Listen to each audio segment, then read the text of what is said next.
Ito yung pinagtitinginan na mga ano niya, blood pressure.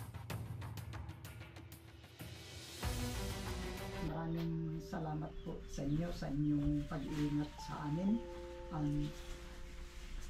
At ganun din sa pangsamantala namin pagsama-sama ang aking mga anak, at ngayon ay uwi na sila sa Bicol.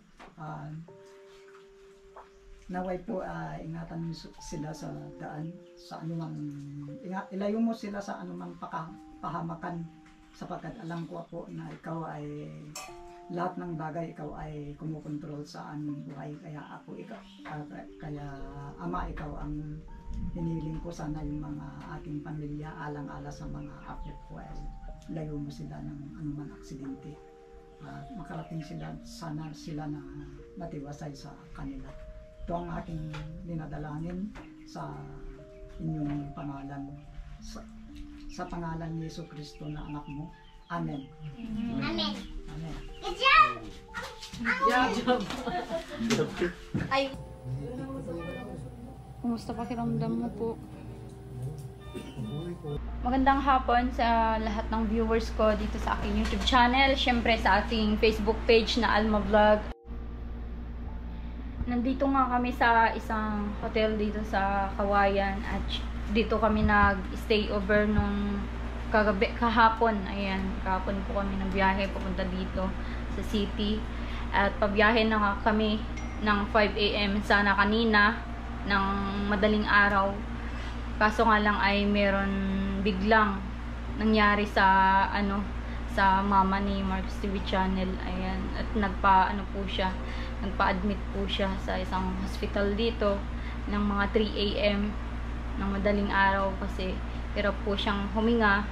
At sabi nga nila ay ongoing to stroke yung nararamdaman ni mama ni Marcos TV channel. At yun nga po ay hanggang ngayon 4 PM na po ng hapon, maghapon na po sila doon, naka-admit pa din po siya sa ICU. Ayan, at puntahan natin siya mamaya.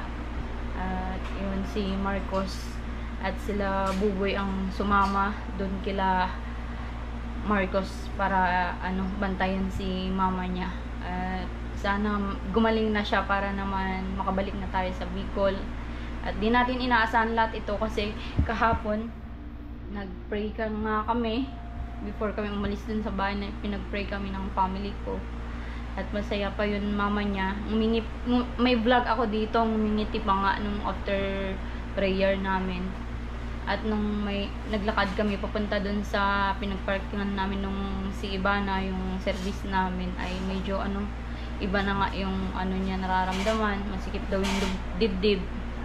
Susunduin po tayo ngayon ni Marcos at syempre palitan natin yung dalawa, sila Buboy, para naman makapahinga sila dito, makaidlip saglit. At yun, syempre hindi po tayo masyadong doon kasi may baby tayo. Nandito din yung 3 kong anak kasama ko ngayon, kaya sila na muna doon. At papalit na lang ako sa kanila pag susundin ako ni Marcos. Ayan. Sana gumaling na siya at sana ay fast recovery yung at hindi na lumala yung karamdaman ng biyanan ko. Buboy, kumusta ang magdamag mo sa hospital, pagbantay? Ayos naman po. Ayos naman? Nakatulog naman. Nakatulog naman. Ano yung napansin mo sa hospital na yun? Wala naman po akong mapansin doon. Maganda o mainit? Magandang bayarin. Mainit po. At masyadong mahina yung aircon nila, kulog. Oo.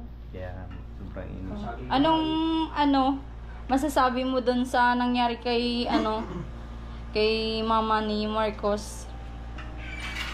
Biglaan Biglaan po yung pangyayari. Siguro baka sa pagod lang din yung paglalakad niya. Tsaka sa init ng panahon. Ang init kasi ng panahon doon sa Barrio. Oo, yung sa klima din po siguro. Oo. Kasi nung unang pumunta naman doon, wala naman nangyari, wala namang ganong Oo. Tsaka halo-halo na yun, stress siguro, at yun nga, malayo yung biyahe. Parang 2 araw yung biyahe natin. Ikaw, kumusta ka naman? Hindi ka naman na-stress? Hindi naman, ayos naman. Pag may nararamdaman ka, magsabi ka sa amin, huwag kang mahiya. Hindi naman po ako maramdamin tao. Sanay ako sa sakit. Sanay ka sa sakit. Oo. Baka sabi nga ng mga viewers natin, baka may nararamdaman ka na, di ka lang nagsasabi at nahiya ka. Hindi po, wala. Wala po Okay. nararamdaman. Oo.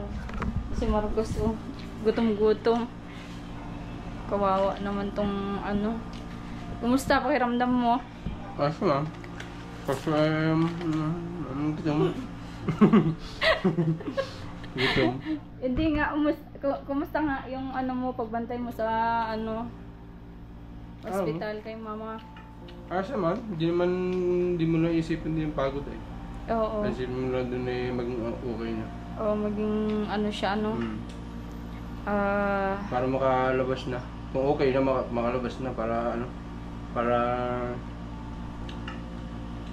makauwi na ng Bicol. Oo. Namimiss mo na baga sa Bicol? Mm. Namimiss mo na yung mga binablog mo doon? Sino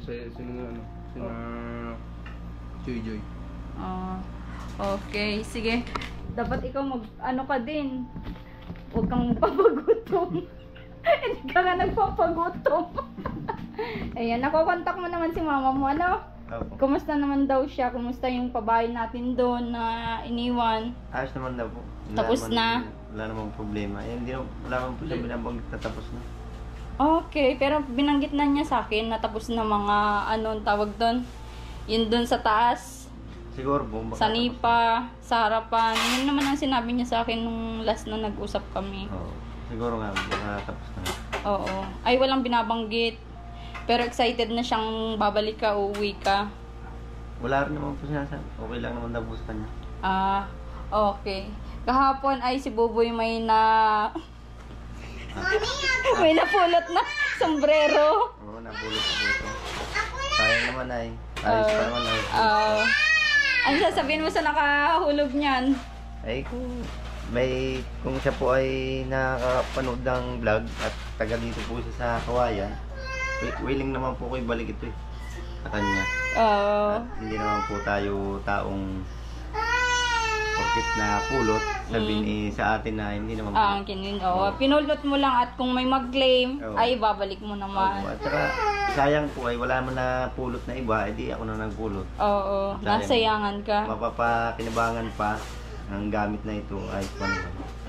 Kaya kinuha ko na rin. Okay. Sige, Buboy, kain na, pananghalian na. Ayun, naghahanda-handa na pananghalian si Marcos. Ano yan? Marcos, yung Marcos. Kumusta pakiramdam mo po? Kumusta pakiramdam mo? Ito, sakit pa din. Sakit pa din dibdib niya? Usap nga yung doktor kanina, sabi mga 3 days pa kayo dito. Grabe. Parang gusto ko nang lumabas kahit grabe ang bill niyan. Hindi mo lang isipin yung bill po. Huwag muna natin basta safe po kayo. Grabe yung mga aparato dito. Nakakabit kayo ni mama. Ito yung pinagtitinginan na mga ano niya. Blood pressure. Tapos may mga story ka pa ng high cholesterol ka dati. Biglaan.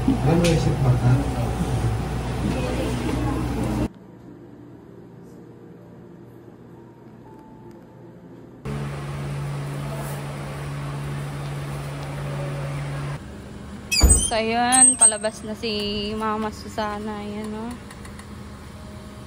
Thanks God.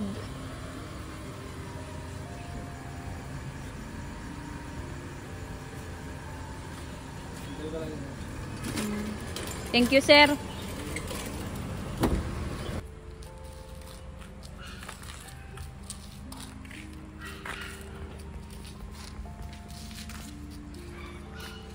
Kumusta, Buboy? Ayos naman. Medyo Nainitan lang ako. Bakit? Mainit doon? Banas? Banas? Ano yung mga bit-bit mo? Diaper po yata ito, saka ano yung kahigaan. Napapauwi ka na sa Bicol? Di pa naman po. Hindi naman. Oo. Kumusta yung pagbantay-bantay mo doon? Okay lang naman? Ayos lang naman, kahit Di naman mabigat? hindi naman. Di ka pinapabuhat doon? Tulog lang naman. Tutulog lang naman. Oy, di mo pa pinatay yung sasakyan. Si sir na po yata ang ano. I-drive mo daw yun. Ayaw po. Pabangga yan.